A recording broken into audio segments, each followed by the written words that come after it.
అనుకో ఇది చేసిన వాళ్ళు ఎవరు? ఆ ఆ నిజాలు బయటపడ్డాయా? ఆ నైజాలు బయటపడ్డాయా?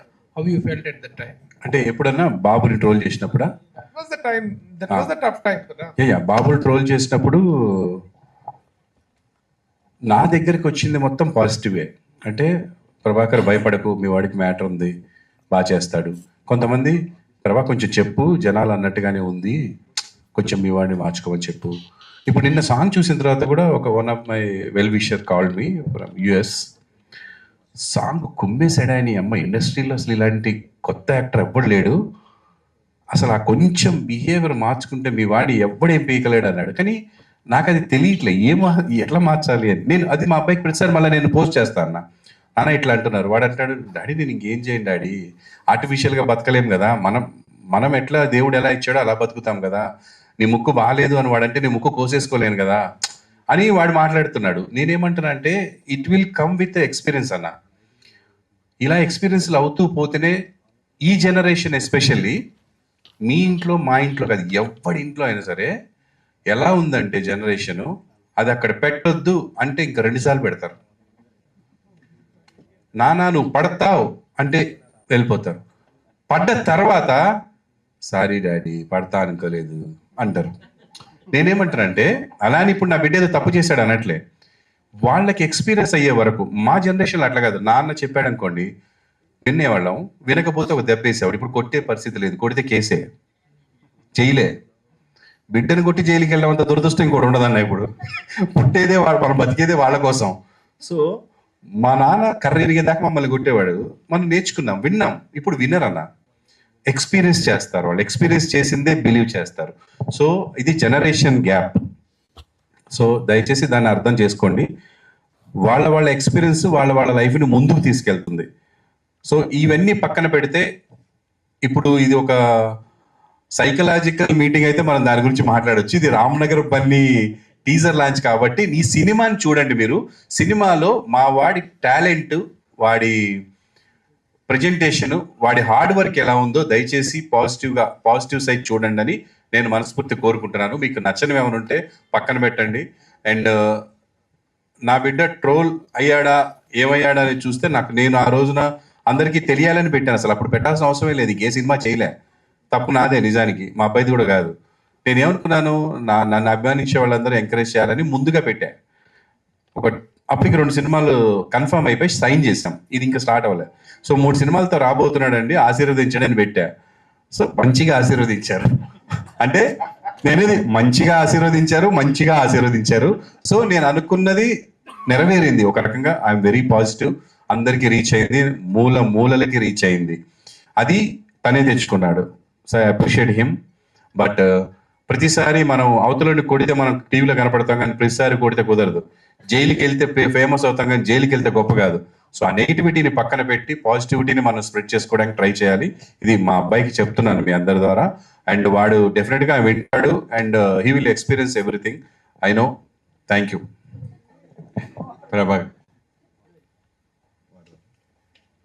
నువ్వు చాలా నీళ్లు దాపిస్తా నీతో అన్నట్టుగా ఇచ్చాడు.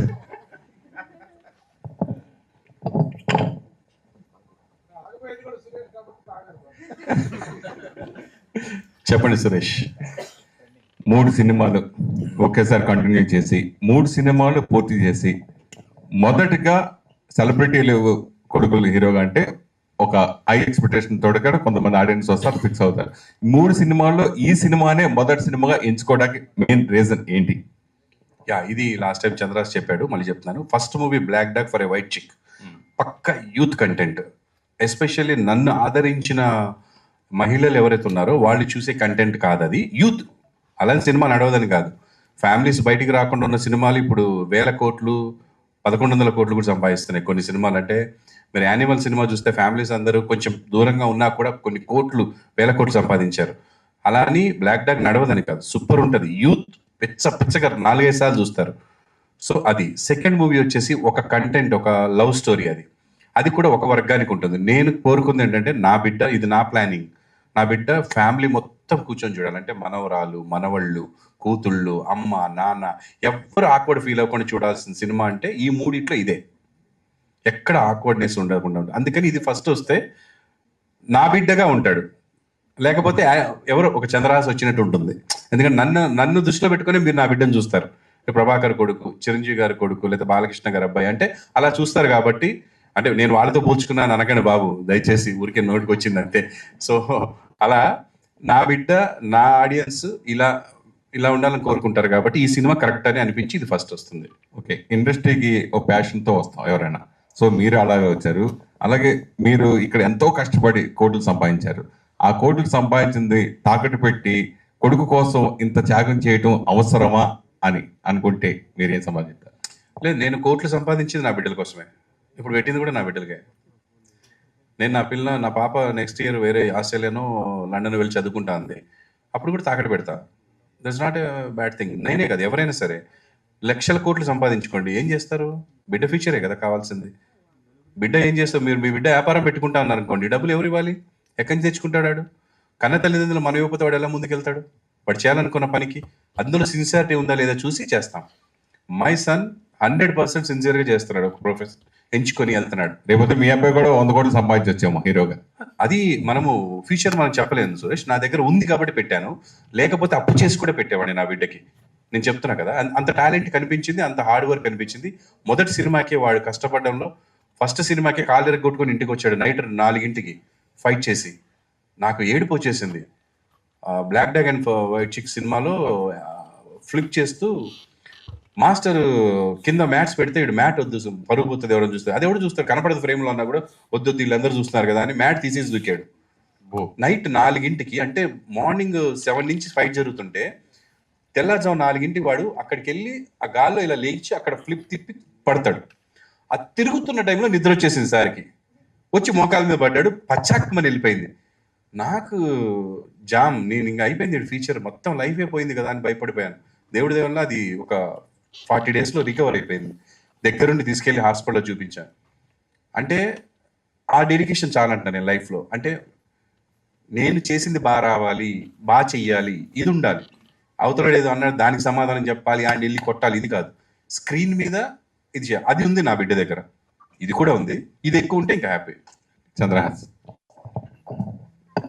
బాటిల్ మామూలు బాటిల్ ఉంది, నీ బాటిల్ రాలినట్టుంది ఇక్కడికి. ఇక్కడే ఉంది, అక్కడ పెట్టా. సరే, 3 గెటప్స్ వెనక పోస్టర్స్, ఒకటి పెళ్లి కొడుకు, 2 డిఫరెంట్ క్యారెక్టర్స్ ఉన్నాయి. సో 3 హీరోయిన్స్, ఏ హీరోయిన్ పెళ్లి చేసుకుంటారు? 4 హీరోయిన్స్ కదా సినిమాలోనా? సినిమా అంటే పెళ్లి బయట 3 చేసుకుందాం ఉందా నీకు? అసలు పెళ్లి చేసుకోను, నేను ఫిక్స్ అయిపోయా ఆల్రెడీ. సినిమాలో అలా చెప్పేస్తే మళ్ళీ స్టోరీ పాడైపోద్ది కదా, సో అలా చెప్పకూడదు. సరే, జనరల్ గా ఫస్ట్ బిగినింగ్ లో స్టార్స్ హీరోలు, ఎంతమంది హీరోలు తీసుకుంటే కనుక బిగినింగ్ లో ఒక నేమ్ యాటిట్యూడ్ స్టార్ అని పెట్టావు. ఇది తర్వాత కొన్ని మధ్యలో రకరకాల పేర్లు మారుతాయి, సుప్రీం పేరు, రకరకాల చాలా మంది హీరోలు మారారు. అలా ఫ్యూచర్ లో యాటిట్యూడ్ స్టార్ బదులు ఏ స్టార్ కోరుకుంటున్నాం? మీరు ఉండండి సార్, ఒకటి వచ్చింది ఇప్పుడే, మళ్ళా ఇంకా 2-3 గురించి అవసరమా? అంటే లేదు, ఇదే ఇచ్చారు కదా.